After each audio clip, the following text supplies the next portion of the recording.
ದೇಹವನ್ನು ಆರೋಗ್ಯವಾಗಿಟ್ಟುಕೊಳ್ಳಲು ಯೋಗ ಉತ್ತಮ ಉಪಾಯ. ಚೇತನ್ ಗುರೂಜಿ ಲಯನ್ಸ್ ಕ್ಲಬ್ ಜನಪರ ಕೆಲಸ ಮಾಡುವ ಮೂಲಕ ಉತ್ತಮ ಸಂಸ್ಥೆ ಎನಿಸಿದೆ. ಬಿ ಮಂಜೇಗೌಡ. ದೇಹವನ್ನು ಆರೋಗ್ಯವಾಗಿಟ್ಟುಕೊಳ್ಳಲು ಯೋಗ ಉತ್ತಮ ಉಪಾಯ. ಯೋಗ ಮಾಡುವುದರಿಂದ ನಿಮ್ಮ ಮನಸ್ಸು ಮತ್ತು ದೇಹ ಎರಡನ್ನೂ ಆರೋಗ್ಯವಾಗಿ ಇಟ್ಟುಕೊಳ್ಳಬಹುದೆಂದು ಯೋಗ ಗುರು ಚೇತನ್ ಗುರೂಜಿ ಹೇಳಿದರು. ಅವರು ಆಲೂರು ಪಟ್ಟಣದಲ್ಲಿ ಲಯನ್ಸ್ ಕ್ಲಬ್ ಆಲೂರು ವತಿಯಿಂದ ಆಯೋಜಿಸಲಾಗಿದ್ದ ಆರೋಗ್ಯಕ್ಕಾಗಿ ಯೋಗ ಕಾರ್ಯಕ್ರಮ ಉದ್ಘಾಟಿಸಿ ಮಾತನಾಡಿದರು. ಮನುಷ್ಯನಿಗೆ ಆರೋಗ್ಯ ಬಹಳ ಮುಖ್ಯ. ಆರೋಗ್ಯವಂತ ವ್ಯಕ್ತಿಯಿಂದ ಜೀವನದಲ್ಲಿ ಎಲ್ಲವನ್ನ ಗಳಿಸಬಹುದು. ಹೀಗಾಗಿ ಆರೋಗ್ಯದ ಕಡೆ ಹೆಚ್ಚು ಗಮನ ನೀಡಬೇಕಿದೆ. ರಕ್ತದ ಒತ್ತಡ, ತೂಕ ಕಡಿಮೆ ಮಾಡಿಕೊಳ್ಳಲು ಒತ್ತಡವನ್ನು ಕಡಿಮೆ ಮಾಡುವುದು, ಕೊಲೆಸ್ಟ್ರಾಲ್ ಅನ್ನು ಹತೋಟಿಯಲ್ಲಿ ಇಡುವುದು. ಯೋಗ ಸಕಾರಾತ್ಮಕ ಪರಿಣಾಮವನ್ನು ನೀಡುವುದರಿಂದ ಜಗತ್ತಿನಾದ್ಯಂತ ಎಲ್ಲರೂ ಇಷ್ಟಪಡುವ ಪ್ರಯೋಗ ಇದಾಗಿದೆ. ತೂಕ ಕಳೆದುಕೊಳ್ಳಲು ಮಾತ್ರವಲ್ಲ, ಯೋಗವು ದೇಹವನ್ನು ಸಮತೂಕದಲ್ಲಿಟ್ಟುಕೊಂಡು ದೃಢ ಮತ್ತು ಸುಂದರವಾಗಿರುವಂತೆ ನೋಡಿಕೊಳ್ಳುತ್ತದೆ. ಇದರೊಂದಿಗೆ ಯೋಗ ಮನಸ್ಸಿನ ಶಾಂತಿಯನ್ನು ಕಾಪಾಡಲು ಅತ್ಯುತ್ತಮ ಮಾರ್ಗ. ಲಯನ್ಸ್ ಸೇವಾ ಸಂಸ್ಥೆ ಹಲವು ವರ್ಷಗಳಿಂದ ಇಂತಹ ಉತ್ತಮ ಕಾರ್ಯಕ್ರಮಗಳನ್ನು ಹಮ್ಮಿಕೊಂಡು ಜನರಿಗೆ ಯೋಗದ ಬಗ್ಗೆ ಅರಿವು ಮೂಡಿಸುತ್ತಿದೆ.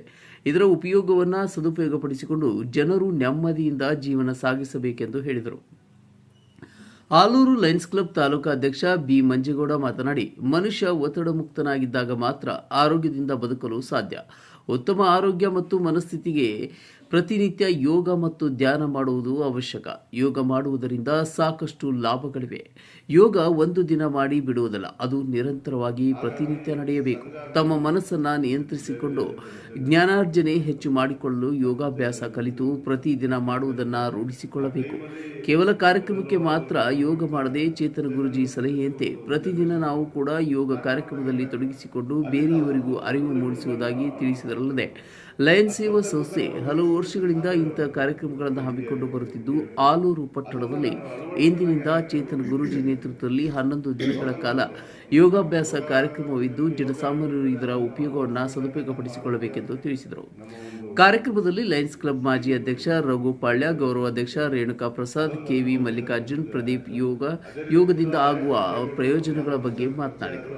ಈ ಸಂದರ್ಭದಲ್ಲಿ ರಘು ಪಾಳ್ಯ, ರೇಣುಕಾ ಪ್ರಸಾದ್, ಮಲ್ಲಿಕಾರ್ಜುನ್, ಪ್ರದೀಪ್, ಪಟ್ಟಣ ಪಂಚಾಯಿತಿ ಮಾಜಿ ಅಧ್ಯಕ್ಷೆ ಆಶಾ ಮಲ್ಲಿಕಾರ್ಜುನ್, ಪ್ರಭು ಚಂದ್ರು ಹಾಗೂ ಇತರರು ಉಪಸ್ಥಿತರಿದ್ದರು. ಒಂದು ಅಂದರೆ 2 ದಶಕಗಳ 3 ದಶಕಗಳ ಹಿಂದೆ ಇವತ್ತು ಮನುಷ್ಯರಿಗೆ ಒಂದು ಆರ್ಥಿಕವಾಗಿ ಸಬಲತೆ ಬೇಕಾಗಿತ್ತು ಅಂತ ಹೇಳ್ತಾ ಇದ್ರು. ಆದರೆ ಅದೇ ಕೇವಲ 30 ವರ್ಷಗಳಲ್ಲಿ ಇವತ್ತೇನು ಬೇಕಾಗಿದೆ ಅಂತಂದರೆ ಆರ್ಥಿಕ ಸಬಲತೆ ಅಲ್ಲ, ಆರೋಗ್ಯದ ಸದೃಢತೆ ಬೇಕಾಗಿದೆ. ಅಂತಹ ಆರೋಗ್ಯದ ಸದೃಢತೆ ಎಲ್ಲಿ ಸಿಗುತ್ತೆ? ಎಲ್ಲ ಹೋದರೆ ಅಥವಾ ಯಾವುದೋ ಒಂದು ಸ್ಥಳಕ್ಕೆ ಹೋದರೆ ಅಥವಾ ಒಂದು ಕ್ಷೇತ್ರಕ್ಕೆ ಹೋದರೆ ಸಿಗುತ್ತೆ ಅಂತಲ್ಲ. ಈ ಥರದ ಒಂದು ಯೋಗಾಲಯಗಳಿಗೆ ಅಥವಾ ಯೋಗ ತರಗತಿಗಳಿಗೆ ಬಂದರೆ ಮಾತ್ರ ನಾವು ಪಡ್ಕೋಬೋದು. ಅದೇನು ದೊಡ್ಡ ವಿಚಾರ ಅಲ್ಲ. ಇದನ್ನು ನಮ್ಮ ಸ್ವಯಂ ಪ್ರೇರಣೆಯಿಂದ ಗಳಿಸ್ಕೊಳ್ಳಿಕ್ಕೆ ಒಂದು ಅವಕಾಶ. ಅಂಥ ಅವಕಾಶವನ್ನು ನಮ್ಮ ಆಲೂರು ಲಯನ್ಸ್ ಸೇವಾ ಸಂಸ್ಥೆ 2011 ಅಥವಾ 12ನೇ ಇಸ್ವಿಯಿಂದಲೂ ನನ್ನ ಇಲ್ಲಿ ಕರೆಸಿ ಪ್ರತಿ ಸಾರಿಯೂ ಯೋಗ ಶಿಬಿರಗಳನ್ನು ಆಯೋಜನೆ ಮಾಡಿಸಿ 10 ಜನ 100 ಕುಟುಂಬಗಳು ಯಾವ ತಾಲೂಕಿನಲ್ಲಿ ಪಡ್ಕೊಂಡಿದ್ದಾರೆ ಅನುಕೂಲವನ್ನು. ಅಂತಹ ಒಂದು ಒಳ್ಳೆಯ ಕೆಲಸವನ್ನು ನಮ್ಮ ಆಲೂರು ಲಯನ್ಸ್ ಸೇವಾ ಸಂಸ್ಥೆ ಮಾಡ್ತಾ ಇದೆ. ಈ ಸಾರಿಯೂ ನಮ್ಮ ಮಂಜೇಗೌಡ ಸರ್ ಅವರ ನೇತೃತ್ವದಲ್ಲಿ ಇದೊಂದು ಶಿಬಿರ ಆಯೋಜನೆ ಆಗಿದೆ.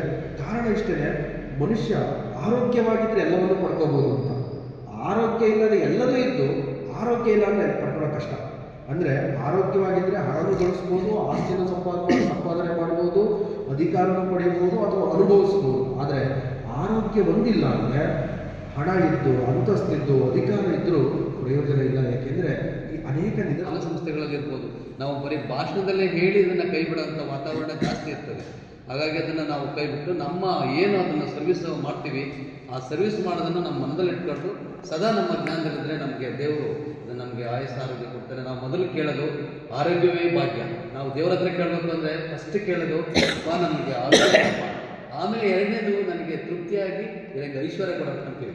ಫಸ್ಟ್ ಕೇಳೋದು ನಮಗೆ ಆರೋಗ್ಯ. ಆರೋಗ್ಯ ಹೊಂದಿದ್ರೆ ಮನುಷ್ಯನ ಒಂದು ಚಲನವಲನಗಳಾಗಿರ್ಬೋದು, ನಮ್ಮ ಮಕ್ಕಳಿಗಾಗಿರ್ಬೋದು, ಮುಂದೆ ಅವರಂಥ ಸೇವೆ ತುಂಬ ಇರುತ್ತೆ. ಆರೋಗ್ಯ ಹೊಂದಿದ್ರೆ ಹಲವಾರು ಸೇವೆಗಳನ್ನ ಮನುಷ್ಯರಿಂದ ನಾವು ತಗೋಬೋದು. ಹಾಗಾಗಿ ನಮ್ಮ ಚೇತನ್ ಗುರೂಜಿ ಇರ್ಬೋದು, ಹಲವಾರು ಕಾರ್ಯಕ್ರಮಗಳಲ್ಲಿ ಅವರು ಹೋಗ್ತಾ ಇರ್ತಾರೆ. ದಿನನಿತ್ಯ ನೋಡ್ತಾ ಇರ್ತೀವಿ. ಅವರು ಅಡಗೂರಿಂದ ನಾವು ಇಲ್ಲಿಂದ ಇಲ್ಲಿ ಬರೋದಕ್ಕೆ ಸುಮಾರು ಚಳಿ ಪಾಪ ಅಲ್ಲಿಂದ ಅವರು 3:30-4 ಗಂಟೆಗೆ ಈ ಚಳಿಲಿ ಅವರು ಇಂಥ ಟೈಮಿಗೆ ಆ ಟೈಮ್ಸ್ ನೋಡ್ಕೊಂಡು ಆ ಟೈಮಿಗೆ ಬಂದು ನಮಗೆ ಸುಮಾರು ಒಂದು 15 ದಿವಸಗಳ ಕಾಲ ನಮಗೆ ನಮ್ಮ ಜೊತೆ ಇರ್ತಾರೆ. ಅಂಥ ಒಂದು ಶಿಬಿರವನ್ನು ನಾವೆಲ್ಲರೂ ಕೂಡ ಒಟ್ಟಾಗಿ ಪಡ್ಕೊಂಡು ನಮ್ಮ ಜೊತೆಗೆ ನಮ್ಮ ಸ್ನೇಹಿತರು ನಮ್ಮ ಕುಟುಂಬದವ್ರನ್ನ ಕರ್ಕೊಂಡು ಈ ಶಿಬಿರವನ್ನು ಎಲ್ಲರೂ ನಮ್ಮ ಆರೋಗ್ಯಕ್ಕೋಸ್ಕರ ಬಳಸ್ಕೊಂಡು ತುಂಬ ಸಮಾಜಕ್ಕೆ ನಮ್ಮಿಂದ ಹಲವಾರು ಸೇವೆಗಳನ್ನ ಮಾಡಲಿ ಅಂತ ಹೇಳ್ತಾ ಈ ಸಂದರ್ಭದಲ್ಲಿ ಮಲಗ್ತಾ ಇದೆ.